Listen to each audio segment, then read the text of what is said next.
ہمیشہ دعا کرو کہ اللہ ہمیشہ مجھے دینے والا بنانا، کبھی مانگنے والا نہ بنانا۔ ہمارے اسلاف مانگنے کو اپنے لیے انگارہ سمجھتے تھے، بھلے بھوکے رہ جائیں مگر ہاتھ نہ پھیلائیں۔ تو اللہ کرے کہ یہ خودداری ہمیں بھی نصیب ہو جائے۔ آج بہت سارے لوگ جو ہیں اس خودداری کی چادر کو اتار کر لوگوں کے سامنے ہاتھ پھیلانے چلے جاتے ہیں۔ ایک بات میری یاد رکھیے گا، جو ہاتھ مانگنے والا بنتا ہے نا، ہم نے دیکھا پھر وہ مانگنے والا ہی رہ جاتا ہے۔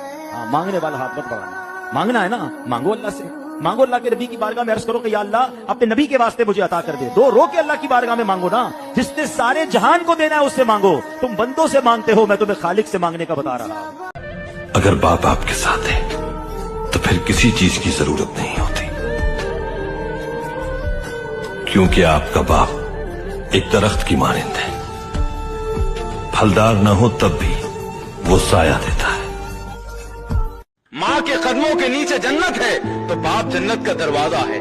ماں کی آغوش میں اگر تحفظ ہے تو باپ کے سائے میں راحت ہے۔ ماں کی دعا اگر عرش ہلا سکتی ہے تو باپ اولاد کے لیے دنیا سے لڑ سکتا ہے۔ ماں اگر بول کر سکھاتی ہے تو باپ اس کی خاموشی، اس کی محنت، اس کا صبر، اس کی قربانیاں، اس کا پسینہ، اس کے پھٹے ہوئے کپڑے، اس کا سادہ لباس، اس کی جھکی ہوئی کمر، چہرے کی جھریاں، اس کی پریشانیاں، اس کی قربانیاں، یہ اولاد کو وہ سبق سکھا جاتی ہے جو کسی کتاب میں نہیں ملتا، جو کسی درسگاہ میں نہیں ملتا۔ جب تو ہر صبح اٹھتے ہی اللہ کا شکر ادا کرے گا تو تیری تقدیر کی نئی کتاب کھلنے لگے گی۔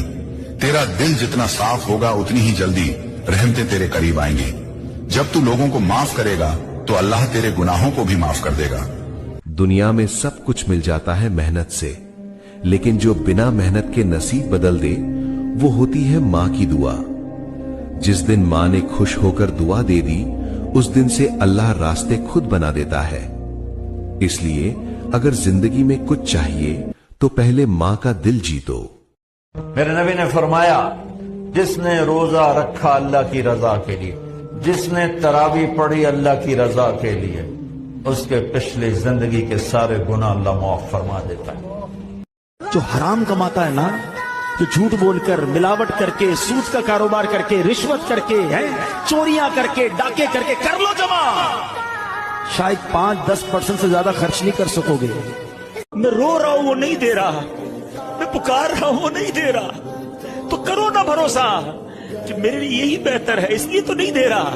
کسی کے لیے مال بہتر ہے، کسی کے لیے غربت بہتر ہے، کسی کے لیے اولاد بہتر ہے، کسی کے لیے اولاد نہ ہونا بہتر ہے۔ کیا پتا تمہارے مقدر میں معذور اولاد لکھی ہو، ساری زندگی روتے رہتے۔ کیا پتا تمہارے مقدر میں ایسی اولاد لکھی ہو جو مار کے تمہیں گھر سے نکال دیتی۔ اللہ نے اولاد نہیں دی، یہی تمہارے لیے بہتر ہے۔ تم پیسے کے لیے رو رہے ہو، کیا پتا پیسہ آتا ایمان چلا جاتا۔